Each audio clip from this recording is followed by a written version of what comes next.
Our next speaker is our chairman of the Transportation Commission, Ted Houghton, a native of El Paso. Ted Houghton was originally appointed to the commission in 2003 and was reappointed by Governor Perry in 2009. He has been the chair of the commission for the past 3 years, and he is the first El Pasoan to serve on the board. Commissioner Houghton is self-employed in the financial services, executive benefits, and estate planning fields. He has served on the School Land Board and the El Paso Water Utilities Public Service Board. He was also Vice President, Public Relations and Communications Chair for the El Paso Rapid Transit Board and Treasurer of its Political Action Committee, and in 2011 was named El Pasoan of the Year. Like Commissioner Underwood, this may be the chairman's last short course, as his term officially ends next February. Chairman Houghton has led the commission's efforts to get more funding for projects. He was on the commission when the legislature approved the first round of the Comprehensive Development Agreements and spearheaded discussions with legislators on this last session's package of CDAs. And that work has paid off. While he has been on the commission, Texas has added more than 5,000 on-system lane miles. Chairman, thank you for your leadership and your legacy. Ladies and gentlemen, please welcome Chairman Ted Houghton.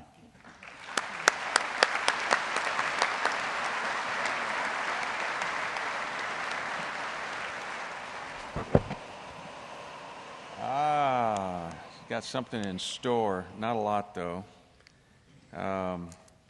11 years ago, I stood here and I didn't have to wear these.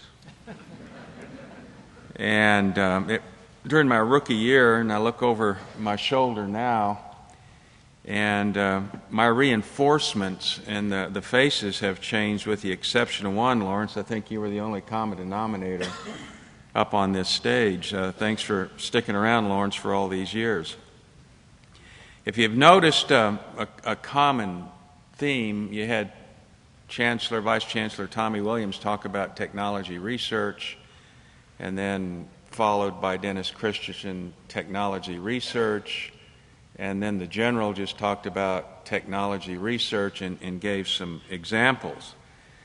Well, part of the reason for that, at July's commission meeting, the staff rolled out our technology initiative, where we've asked in our legislative appropriation request a significant amount of dollars to go to technology and advanced technology. Now, we're going to team up with our partners like Texas A&M, and we're going to drive this technology research.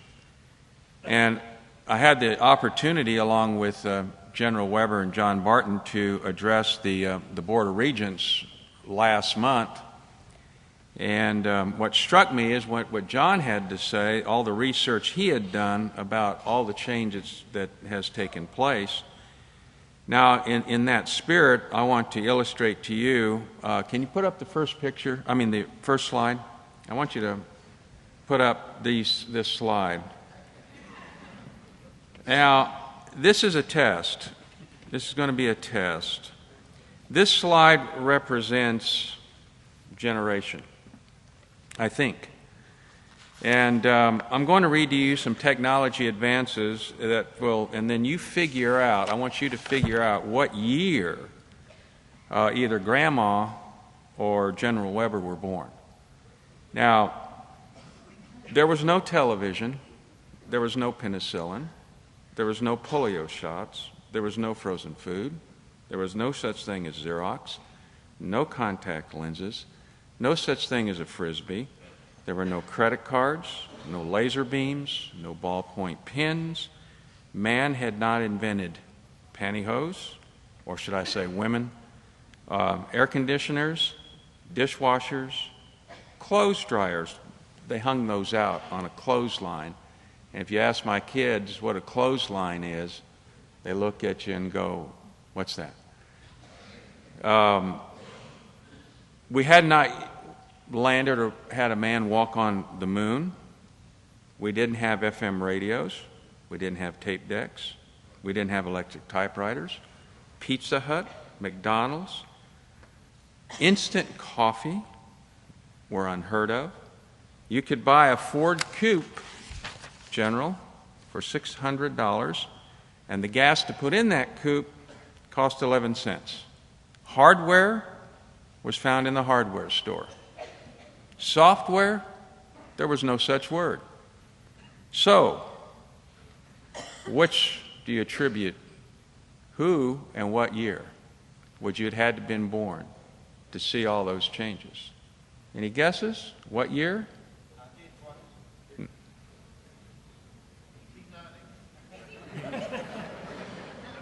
Nope. Well, you would have to have been born in the latter part of 1952. Everything I just described happened post-1952. So both, or at least I know the General he was born before 1952, so he saw more things happen during his lifetime. So what this tells us is that we at TxDOT need to be in charge of our technology research. And we just recently, of Elon Musk. We talked about the Cadillac to get the Tesla motor vehicle equal opportunity. It was mentioned twice here tonight, the Cadillac. Tesla announced last week, Elon said, I've got a driverless car too, and we are ready to roll it out. So we should be teaming up with our best and brightest and seeking what is the next. And you can take those pictures down now. I'll cue you for the last one. But I want to address the faces of TxDOT and how and why we are the best-in-class agency. And we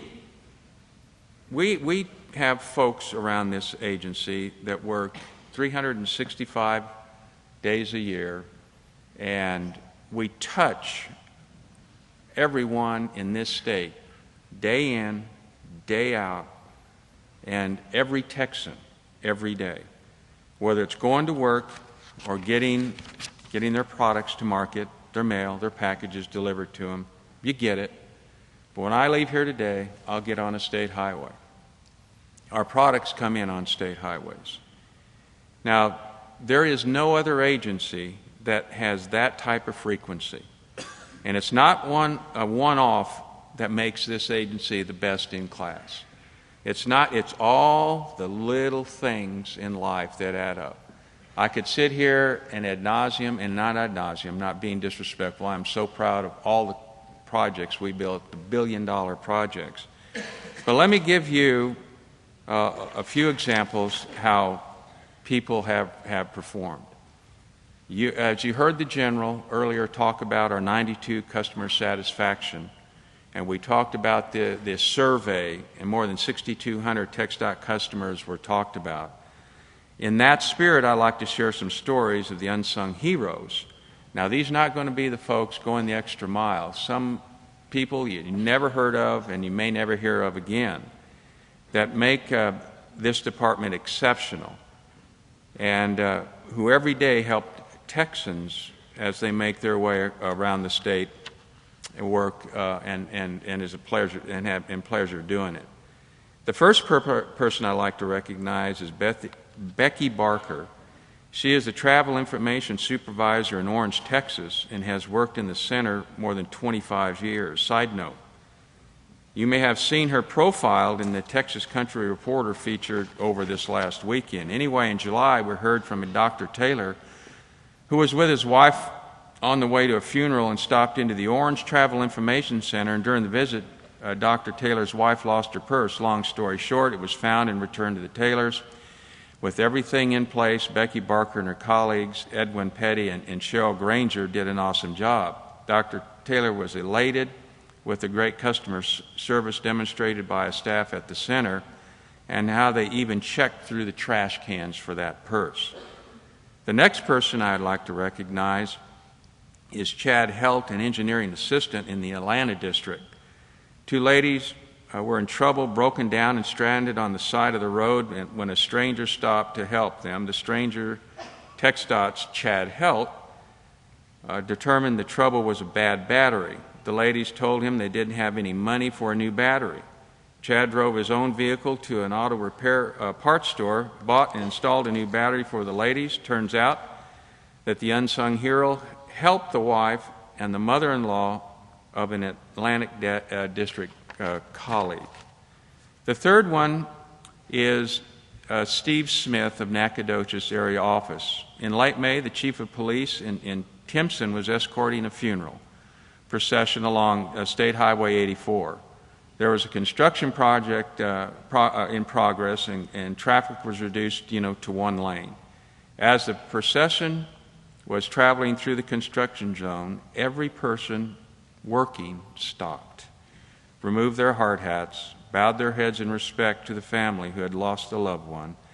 It's not often that people get the privilege to witness this type of respect shown to others. The police chief greatly appreciated the act of kindness and respect shown toward that family. The fourth is Childress District employee helped a stranded motorist, and I'd like to recognize Billy Downing and Oscar de Santiago. Last spring, Childress District employee Billy Downing and Oscar de Santiago came to the rescue of a stranded motorist. It was a retired U.S. Air Force major pulling a travel trailer on U.S. Highway 287. Major Aaron Gold's truck began spewing smoke. He pulled over. Shortly after, Mr. Downing stopped to help, pulling up behind him with flashing lights to increase visibility. Mr. de Santiago arrived soon after. After the tow truck arrived, Mr. Downing followed the tow truck to ensure safety on his own time. Mr. Downing used his personal vehicle to tow the travel trailer to an RV park where Dr. Gold stayed while the truck was being repaired. And the last is a Houston district employee aids an elderly couple, and that was William Crum and his wife were in their 70s, and they had a tire blowout on Highway 290, the Mesa exit outside the Houston equipment operator Joe Hendricks and Wes Harris maintenance office stopped to help. He waited for the sheriff's deputy to arrive and change the tire for us. Mr. and Mrs. Crum were most appreciative of Joe. It's these kinds of stories and everyday heroes that make me so proud, to be a part of this organization. I speak on behalf of my fellow commissioners in thanking these unsung heroes for doing the right thing each and every day in this great state. I know it's now why, or we wonder why our ratings are so high. Well, this is why. These are the folks that we don't hear about, that don't get the accolades, that go about their everyday activities. Now, I want to sum things up a little bit here. We've had a few, rough spots. We've had a few vocal lawmakers, Fred alluded to it a little bit more eloquently than I did earlier, who've criticized TxDOT as being a broken agency, one that needs to be fixed. The legislature has given us most of the tools we need to address the transportation needs. We cannot be distracted from accomplishing our goals. We must continue moving forward. We need to stay focused on our mission and to work with others to provide safe and reliable transportation in Texas. Now, when you hear that chattering all the time and somebody throwing rocks at you all the time, I want you to remember something. It's easy to get sucked into that. Would you bring up the last slide? Proverbs tells us, a fool takes no pleasure in understanding, but only expressing their opinion. So the next time that fool doesn't understand what you're doing, just understand where it's coming from.